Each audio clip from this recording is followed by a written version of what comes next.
Hey, welcome back to the 5 Minute Strategist. Remember those put a finger down challenges that were like trending on social media like ages ago? This is kind of one of those experiences. Put your hand up or put a finger down if you have said this week anything about you being stressed, or anything about you being tired, or anything about somebody frustrating you, or anything about how busy you are. And finally, put your hand up or put a finger down if you have woken up at some point in the night thinking about your business this week.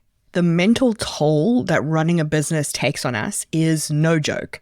Everybody talks about the mental side of business from like the performance and the limiting beliefs and pushing out of your comfort zone.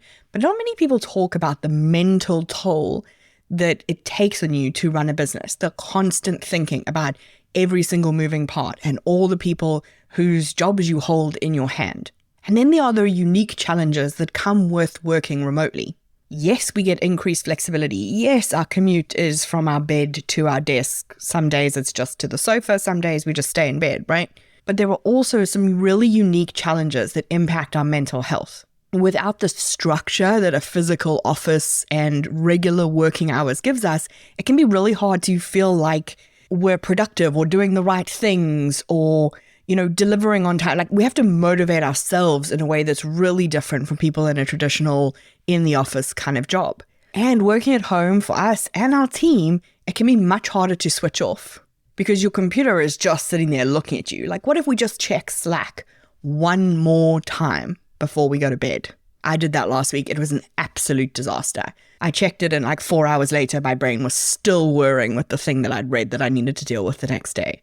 And then on top of it, you're not getting any of the bonuses of being in a physical office, that kind of friendship and connection and that camaraderie that we're all in this together kind of vibe that can be really motivating and sustaining.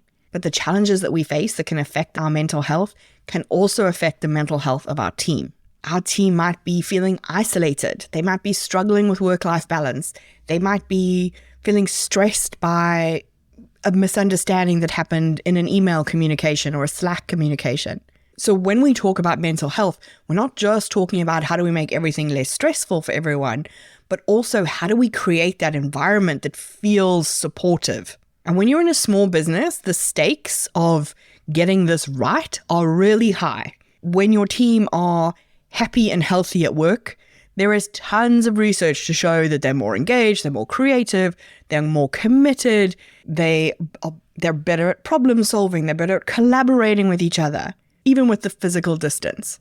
On the flip side, if their mental health isn't great, it can lead to decreased motivation, decreased engagement, decreased productivity, all of which hurt your bottom line, and all of which can be quite contagious. So yes, as the CEO and the business owner, you want to show up for your team because it is the right thing to do. You want to care about their mental health because you are a good person who cares about other people. But it is also a strategic move because it can really contribute to the long-term success of your business. So you want to be intentional about how you create your healthy work culture. You want to think about work-life balance. You want to be encouraging them to take breaks. You want to encourage them to turn off at the end of the day. You want to encourage communication where the team come together so that they don't feel so alone. They get to know each other. They can become friends. You want to create a really safe culture where people are able to say, my mental health is suffering without any fear of kind of judgment. You want to make sure that you are recognizing when they do something well and you're praising them in private and in public, right? That boosts morale and motivation for everybody. If you want to have a healthy culture in your business with a remote team, you want to make sure that people feel valued, that people feel supported, and that they feel part of something. They feel part of that community, part of that team. And one of the best ways to do this is to involve them in the decision-making process around what types of support they might want. What do they value the most? What do they need the most?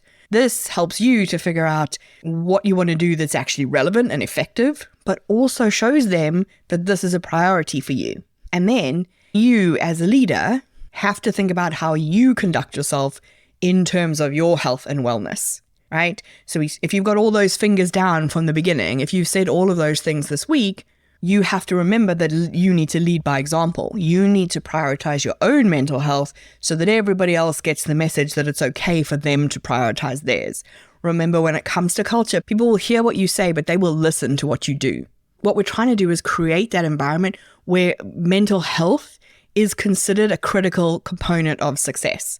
So it's not win at all costs. It's win and win in a way that works for everyone. So how does your strategy promote the health and well-being of your team